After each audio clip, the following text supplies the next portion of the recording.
Brought to you by Patil Kaki.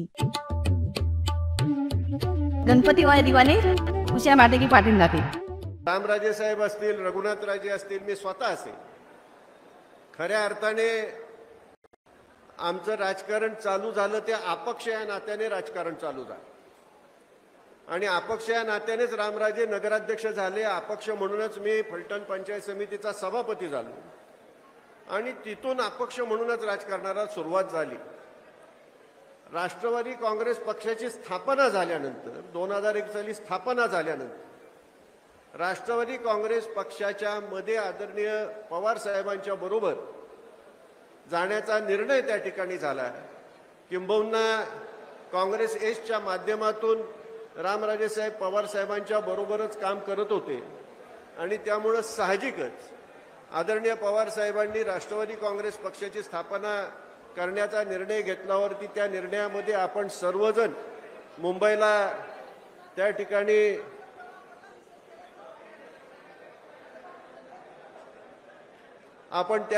उपस्थित राहिलो आणि राष्ट्रवादी काँग्रेस पक्षामध्ये आपण प्रवेश केला. त्यानंतरच्या काळामध्ये आपल्याला सर्वांना माहिती आहे की सातारा जिल्हा हा राष्ट्रवादी काँग्रेस पक्षाचा बालेकिल्ला आणि सातत्याने सातारा जिल्ह्यामध्ये सर्वाधिक आमदार आत्ताच गेल्या 7 वर्षापूर्वी म्हणायची वेळ येते, कारण 7 वर्ष झाली जिल्हा परिषदेच्या आणि पंचायत समितीच्या निवडणुका झाल्या. 5 वर्षापूर्वी वास्तविक त्या निवडणुका होणं अपेक्षित होतं.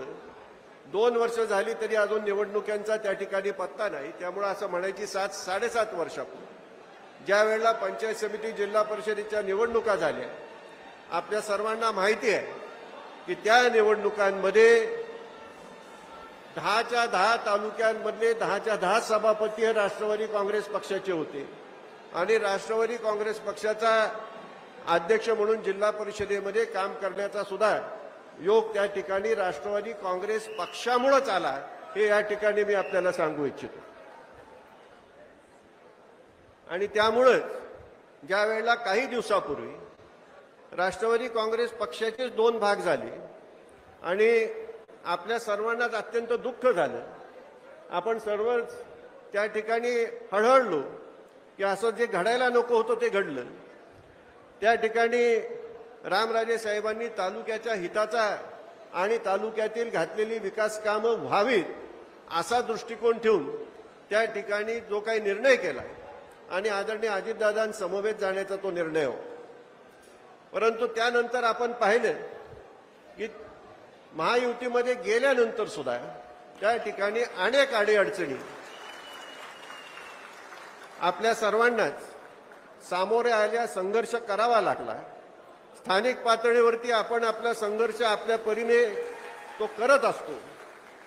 परंतु अगदी स्पष्ट बोलायचं झालं तर भाजपच्या वरिष्ठ नेत्यांनी त्या ठिकाणी आपल्या तालुक्यास हस्तक्षेप करून आपले कार्यकर्त्यांना त्या ठिकाणी फोडण्याचा विविध आमिष दाखवायची, राज्य पातळीवरची पदं देण्याची आमिष दाखवायची आणि त्या ठिकाणी तालुक्यातील आपलं असणारं राष्ट्रवादी काँग्रेस पक्षाचं म्हणा, आपल्या गटाचं म्हणा, राजकारण अस्थिर करण्याचा जो प्रयत्न केला आणि त्यामुळं कुठंतरी त्या ठिकाणी संपूर्ण तालुक्यामधील आपल्या कार्यकर्त्यांचं खच्चीकरण जे काही करण्याचं काम चालू होतं ते कुठंतरी थांबवण्याची गरज होती. आणि त्यामुळंच ज्या ठिकाणी आपलं मन होतं, अगदी स्पष्ट सांगायचं तर शरीराने आपण एका बाजूला होतो आणि मनाने एका बाजूला होतो, हे सगळं तुम्हाला माहिती आहे. आणि त्यामुळे जिथं मन होतं तिथंच जाण्याशिवाय पर्याय नाही. आणि त्यामुळं हा निर्णय घेतला म्हणजे स्वगृही जायचाच निर्णय आहे, काही कुठं दुसरीकडे आपण जात नाही. हा पूर्णपणे स्वगृही जायचा निर्णय आहे आणि तुमच्या सर्वांच्या समवेत तुमच्या सर्वांशी चर्चा करून आणि त्या चर्चेमध्ये या ठिकाणी खरं आदरणीय पवार साहेबांना मी सांगू इच्छितो की हा निर्णय आम्ही घ्यायच्याऐवजी हा कार्यकर्त्यांनी घेतलेला निर्णय आहे. जी काही राजकीय परिस्थिती आजूबाजूला चाललेली आहे, जे काही आपल्या सर्वांना भोगावं लागतंय आणि त्यामुळं हा घेतलेला निर्णय आमच्या असंख्य भगिनी असतील त्यांनी घेतलेला निर्णय, आमच्या असंख्य छोट्या कार्यकर्त्यापासून मोठ्या कार्यकर्त्यांपासून आमचे सर्व पदाधिकारी यांनी हा घेतलेला निर्णय आणि त्या निर्णयाच्या बरोबर त्यांचा आदर करून आज आपण सर्वजण या ठिकाणी राष्ट्रवादी काँग्रेस पक्ष आदरणीय पवार साहेबांच्या बरोबर जायचा निर्णय घेतोय आणि त्या निर्णयाला तुमचा सर्वांची मान्यता आणि होकार असेल असं मी ग्राह्य धरतोय.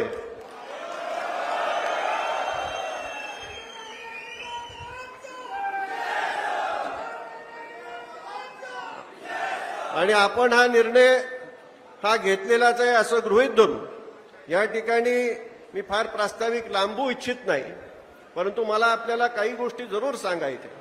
या ठिकाणी आदरणीय पवार साहेब, आदरणीय विजयदादा आहेत आणि ह्यांच्याकडे पाहिल्यानंतर आमच्या सारख्यांना सुद्धा, आता मी स्वतःला तरुण म्हणत नाही कारण मी साठी ओलांडली आहे, परंतु तरुणांना लाजवेल अशा प्रकारचं त्यांचं आजही काम आहे, आपल्याला विसरता येणार एवढ्या तडफेने काम आहे. आणि हीच तडफ लक्षात घेऊन आपल्या सर्वांची जी स्फूर्ती आहे ती स्फूर्ती कोण आहे? आदरणीय पवार साहेब आहेत, आदरणीय विजयदादा आहेत आणि यांच्यामुळेच खऱ्या अर्थाने या ठिकाणी कोणाला चिन्ह माहिती तरी होतं का? निवडणूक लागली आणि अचानक तुतारी मिळाली, माहितीही नव्हतं चिन्ह, पण हे कशामुळे घडलं त्याची जादू मागं बसलेली, हे तुम्ही लक्षात घेण्याची आवश्यकता. किती वेळ लागला तुतारी चिन्ह सर्वसामान्यांपर्यंत जाण्यासाठी, किती वेळ लागला? आणि ही सगळी जादू हा 86 वर्षाचा तरुण घडवतो एवढं लक्षात ठेवा. आणि त्याच तडफेने या ठिकाणी येणारी कुठलीही निवडणूक असेल, येणारी आता विधानसभेचीच निवडणूक आहे, कुठल्याही प्रकारचे त्या ठिकाणी विविध त्या ठिकाणी आपल्याला आमिष दाखवली जाणार आहेत. साम दाम दंडभेद सगळं वापरा असं त्यांचे दिल्लीतले वरिष्ठ नेते सांगतात. म्हणजे काय त्यांनी ठेवायचंच नाही असं ठरवलं आहे. जर आपल्याला आपली अस्मिता आणि स्वाभिमान राखायचा असेल तर त्यांनी साम दाम दंड भेद काही करू द्या. हा सातारा जिल्हा आहे, ताट मानेने जगणारा माणूस आहे आणि या सातारा जिल्ह्याने दिल्लीवरती आधी राज्य केलंय. त्यांनी आम्हाला साम दाम दंड भेद काय वापरायचं ते वापरा.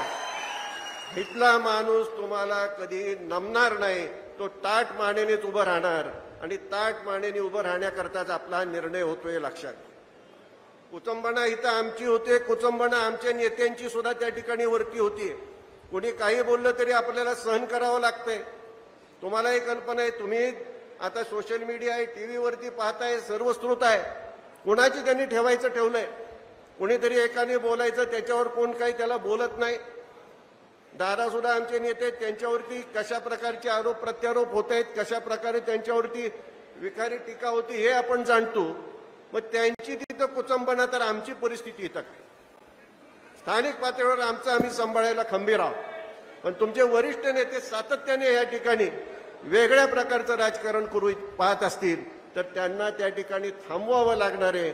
अन्यथा हा आपल्याला पुरोगामी महाराष्ट्र आणि हा पुरोगामी महाराष्ट्राला दिशा देण्याचं काम कोणी केलं असेल, सातारा जिल्ह्याने केले, स्वर्गीय यशवंतराव चव्हाण साहेबांनी केलंय, स्वर्गीय मालोजीराजांनी केले, हे आपण सर्वजण जाणतो.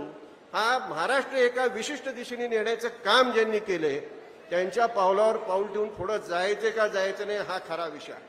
तेवढ्यापुरतं बघायचंय, आपल्याला पुढचं बघावं लागणार आहे.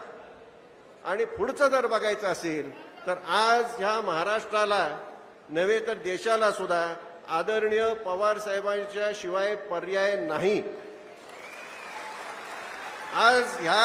आज पवार साहेब तुम्हाला दिशा दाखवण्याचं काम करतायत. त्यांना काय त्यातून मिळवायचंय? आपल्याला फक्त दिशा दाखवून हा महाराष्ट्र चांगल्या हातामध्ये जावा एवढीच त्यांची भावना आहे. ह्याच्यापेक्षा दुसरी काय भावना? आणि ती भावना लक्षात घेऊन आपण ताकदीने निर्णय झालेला आहे, निर्णय केलेला आहे. आदरणीय पवार साहेबांच्या पाठीमागे ठामपणे उभं राहण्याची भूमिका आपण सर्वांनी घ्यावी एवढीच विनंती करेन. निवडणूक येईल त्यावेळेला बरंच काही बोलता येईल. जाता जाता फक्त एकच सांगतो, आज विस्तृत बोलत नाही, परंतु खऱ्या अर्थाने निर्णय घेत असताना त्या ठिकाणी फलटण तालुक्याचा, खंडाळा तालुक्याचा, माळशिरस तालुक्याचा पाण्याच्या प्रश्नासंबंधाने सुद्धा जो काही माजी खासदारांनी निर्णय करण्याचा प्रयत्न केलाय आणि कुठं कुठं पाणी दुसरीकडे देण्याचा प्रयत्न केलाय, इतर काही नेते आणखी पाणी वळवण्याचा प्रयत्न करतायत, ह्या सगळ्याला सुद्धा आळा घालण्यासाठी आपण हा आजचा निर्णय करत आहोत. त्यावर विस्तृत वेळ येईल त्यावेळेला मी निश्चितपणाने बोलेन. अनेक कार्यकर्त्यांवर अॅट्रॉसिटी, आमचे शिर्के म्हणून राज्य शिक्षक बँकेमध्ये आहेत, एक पदाधिकारी आहे त्याच्यावरती अॅट्रॉसिटी. या ठिकाणी माझ्या मागे आमचे कोरेगावचे कार्यकर्ते बसलेले आहेत. निवडणुकीपुरता तेवढ्यापुरता विषय असतो.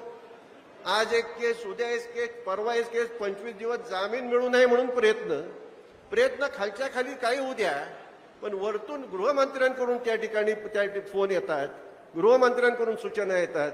या अशा प्रकारचं राजकारण आपल्याला थांबवण्यासाठी आपला निर्णय आहे. एवढंच लक्षात घेऊन आपण सर्वांनी कामाला लागायचंय. आता मात्र कमी पडू नका. निर्णय घ्यायला तुम्ही सर्वजण कारणीभूत होता. आता कमी पडू नका एवढीच विनंती करतो आणि माझं प्रास्ताविक थांबवतो.